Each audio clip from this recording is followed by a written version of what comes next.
Nah, dengan demikian juga melihat perkembangan pada saat ini, khususnya kita di desa ini, alhamdulillah di bawah pimpinan Kepala Madrasah kita Bapak Haji Laksmi. Terakhir kita kalah Kementerian Agama Kabupaten Lombok Timur, kalah kemarin. Kalau MTSN 1 dapat 7 penghargaan di dalam pengelolaan anggaran, Kementerian Agama Kabupaten Lombok Timur dapat 4, menang 3 MTSN 1. Tapi itu patut kita syukuri bahwa di tahun ini adalah lembaga di Kementerian Agama itu hampir menyapu bersih penghargaan itu. Dan itu ya dari sejarah itu ya ini dapat kita catat begitu penghargaan seperti ini. Ini yang patut kita syukuri. Nah, sebab itu ya tentu mengharapkan kepada Bapak Ibu Guru ya, senantiasa dapat berkoordinasi dengan baik di dalam membangun satu organisasi, khususnya ini Madrasah MTSN 1 Lombok Timur yang merupakan Lombok Timur di lembaga kita di Kabupaten Lombok Timur. Karena MTSN 1 Lombok Timur adalah merupakan salah satu lembaga pendidikan di Lombok Timur yang mendapatkan apresiasi oleh masyarakat. Ini perlu dipertahankan, ini perlu dijaga. Jangan sampai kepercayaan masyarakat itu adalah justru akan semakin menurun terhadap MTSN 1 Lombok Timur. Dan ini dapat dibuktikan bahwa ketika di penerimaan siswa-siswi baru kita ini Lombok Timur ini, MTSN 1 Lombok ini selalu menjadi pilihan partai dan tidak ini menjadi kesulitan bagi pimpinan siapa saja yang menjadi pimpinan madrasah MTSN 1 Lombok Timur. Di situ adalah merupakan tantangan yang kita dapat. Saya juga pada saat itu juga seperti itu. Pelajaran saudara juga seperti itu. Karena begitu pengumuman kita biasa diteror oleh anak-anak pejabat untuk anak-anaknya bisa diterima di MTSN 1 Lombok Timur. Dan ini sangat luar biasa. Dan ini sangat yang merupakan penghargaan bagi kita. Tetapi kan di lain sisi kita disulitkan. Mau diterima, kita tidak bisa menyiapkan ruang dan tempat untuk anak-anaknya karena kuotanya sudah melebihi. Tidak kita terima, ini akan menjadi masalah bagi kita jadi pimpinan di MTSN 1 Lombok Timur ini. Nanti akan ada ancaman konsekuensi yang harus kita terima. Ini permasalahannya di sini. Ya itu yang kita tahu. Tapi ya sepanjang ini ya sudah alhamdulillah ya semuanya itu bisa beratasi dengan baik ya, termasuk dia sendiri begitu yang banyak masukkan WA untuk anaknya dibantu begitu sampaikan kepada madrasah. Tetapi tidak semua bisa didapatkan. Nah ini yang menjadi tantangan bagi kita gitu. Nah ini yang menjadi salah satu tantangan kita untuk memimpin MTSN 1 Lombok Timur, termasuk kita sebagai bapak guru. Ini merupakan salah satu tantangan. Nah, oleh sebab itu, ya tentu ini yang menjadi pemahaman bagi kita semua. Maka kita tentunya di MTSN 1 Lombok Timur ini adalah mengedepankan loyalitas dan kerjasama yang baik. Dan ini adalah merupakan kunci di mana kita menjalankan roda dari sebuah organisasi, dalam hal ini adalah MTSN 1 Lombok Timur, supaya bisa berjalan dengan baik, tidak menemukan hambatan-hambatan yang berarti adalah kunci itu. Iya, harus Bapak Ibu dapat berkoordinasi dengan baik. Itu tidak saja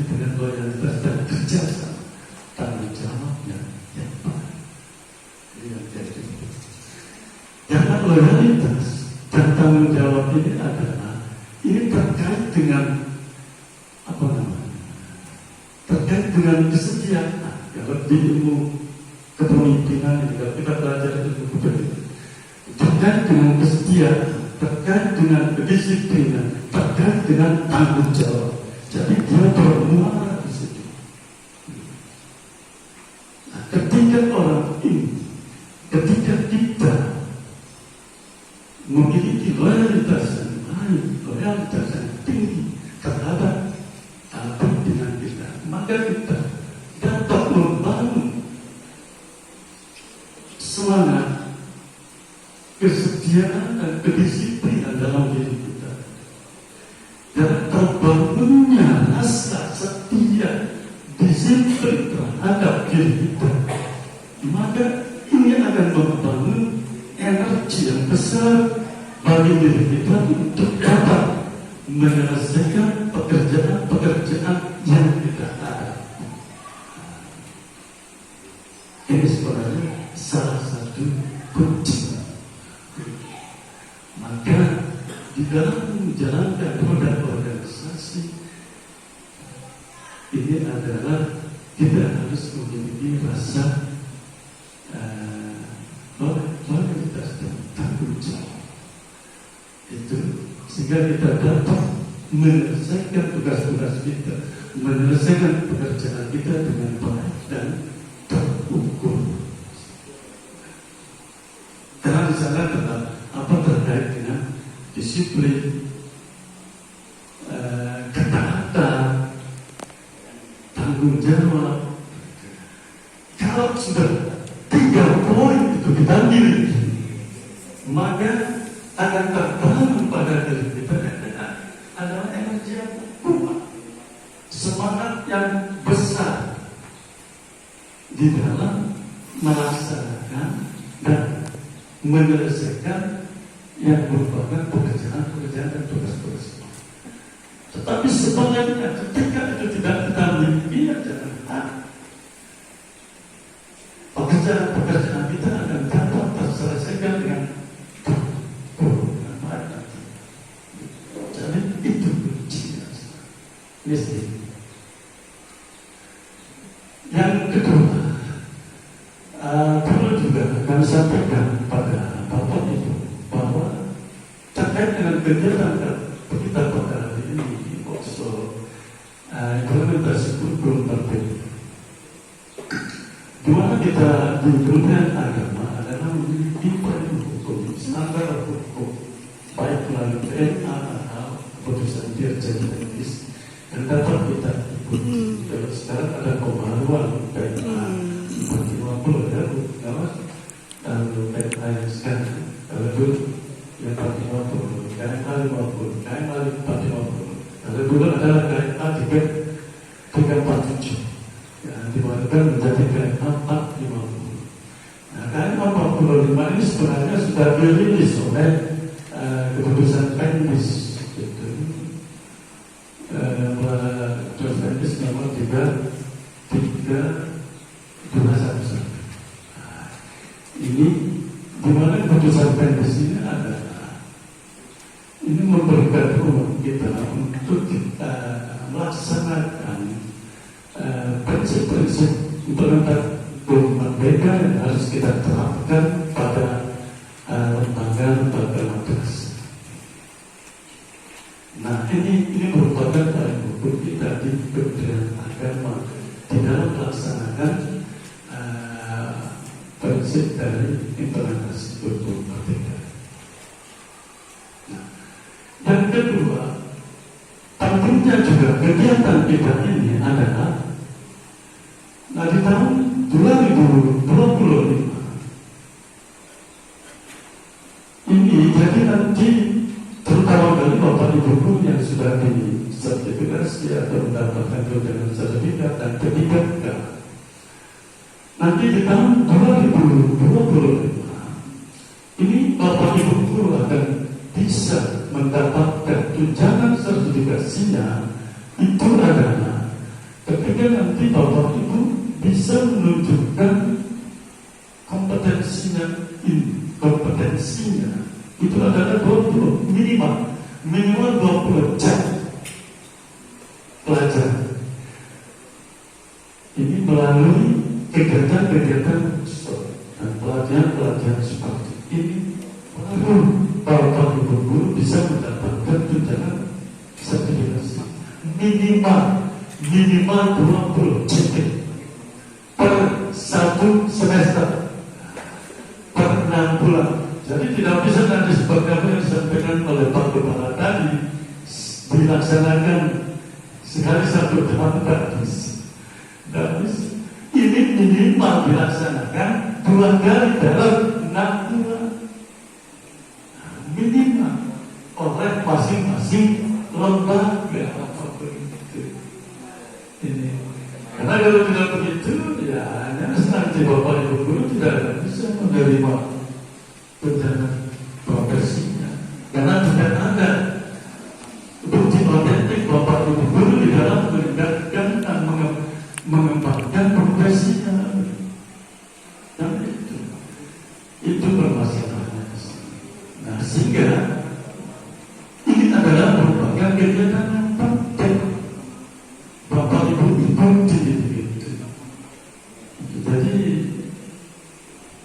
wajar Ibu pengawas pembina untuk terus memberikan semangat kepada Bapak Ibu guru, ya Pak Kepala, karena kalau tidak seperti itu ya Bapak Ibu guru akan mengalami hambatan di dalam menerima tunjangan.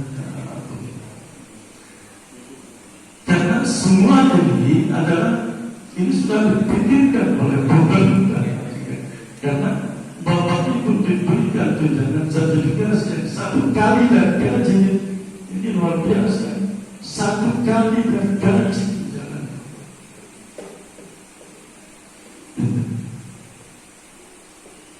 Di tunjangan Bapak Ibu guru itu sebenarnya dalam tulisnya itu juga Bapak Ibu wajib menyisihkannya minimal 10% di dalam meningkatkan profesinya itu hak Bapak yang Bapak terima tiap bulan tunjangan profesinya itu ada di situ 10% yang harus di-saving untuk peningkatan profesionalismenya itu.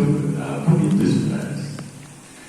Nah, untuk lembaga ini bagaimana diberikan oleh pemerintah dana setiap tahun itu yang diukur dengan hasil jumlah siswanya itu ada di situ 10% harus disisihkan dana pos yang diterima oleh masing-masing lembaga di dalam meningkatkan profesi dan kualifikasi Bapak Ibu 10%. Jadi kalau ada kalau jumlah siswanya 1.000 dikalikan 1 juta, berapa? 1 miliar. 1 miliar dengan 10% per 100 berapa juta? Itulah gampangnya nanti. Itulah disisihkan di dalam meningkatkan profesionalisme dulu dan kualifikasi termasuk terhadap anak kita. Ada di jurnalisnya Pak Kepala itu. Nah, supaya itu digunakan sesuai dengan peruntukannya. Jadi pemerintahnya dalam hal ini Kementerian Agama yang tidak garang untuk menurunkan jurnalisme seperti ini sudah dipikirkan secara matang. Nah, tinggal sekarang bagaimana kita di dalam melaksanakan dan begitu. Nah, inilah salah satu pentingnya kegiatan-kegiatan seperti ini. Karena kegiatan ini kan dalam rangka meningkatkan profesionalisme, maka ya kegiatan kita hari ini adalah dalam rangka kegiatan meningkatkan profesionalisme. Kalau ini tidak senantiasa dilakukan, kapan Bapak Ibu guru bisa meningkatkan profesionalismenya? Kan begitu. Sementara kita menghadapi anak-anak di era Z, era Zoom, anak-anak yang sudah memiliki lompatan berpikir di dalam penguasaan aplikasi dan digitalisasi. Ini kita nanti akan kalah 2-3 langkah terhadap anak-anak kita di dalam peningkatan profesionalisme, terutama kali di bidang aplikasi dan digitalisasi. Coba dibayangkan, sekarang anak-anak kita di usia PAUD saja sudah penguasaan digitalisasi itu sangat cepat, sehingga anak-anak kita dapat mendapatkan informasi setelah sekian menit apa yang dia akan inginkan. Kalau kita berbicara tentang masalah pelajaran, anak tinggal berinya beberapa detik, anak sudah mendapatkan. Karena anak-anak kita memiliki tingkat kecerdasan dan lompatan berpikir yang jauh lebih cepat dibandingkan dengan kita. Nah, untuk menghadapi situasi seperti ini, kalau Bapak Ibu guru, kalau kita lihat apa yang bisa kita berikan terhadap anak-anak kita, apa yang berarti terhadap anak-anak kita. Karena anak-anak kita sudah lebih duluan penguasaannya dibandingkan dengan kita. Ini masalah. Jadi wajar kalau kita sering mendengar, sering melihatnya pada supervisi di kepala. Kalau Bapak Ibu guru ini pada saat kita dibina, jadi kita sering melihat Bapak Ibu guru ini ada yang lebih banyak berada di luar kelas dibandingkan dia di dalam kelas. Banyak Bapak Ibu guru yang lebih duluan jenuh di dalam kelas dibandingkan dengan anak-anak kita.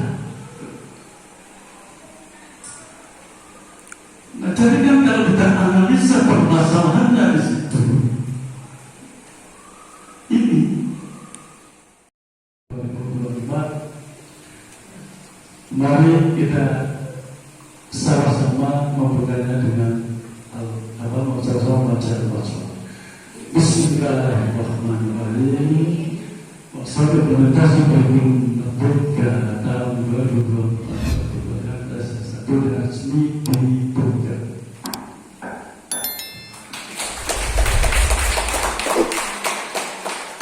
Baik, demikian dan terima kasih.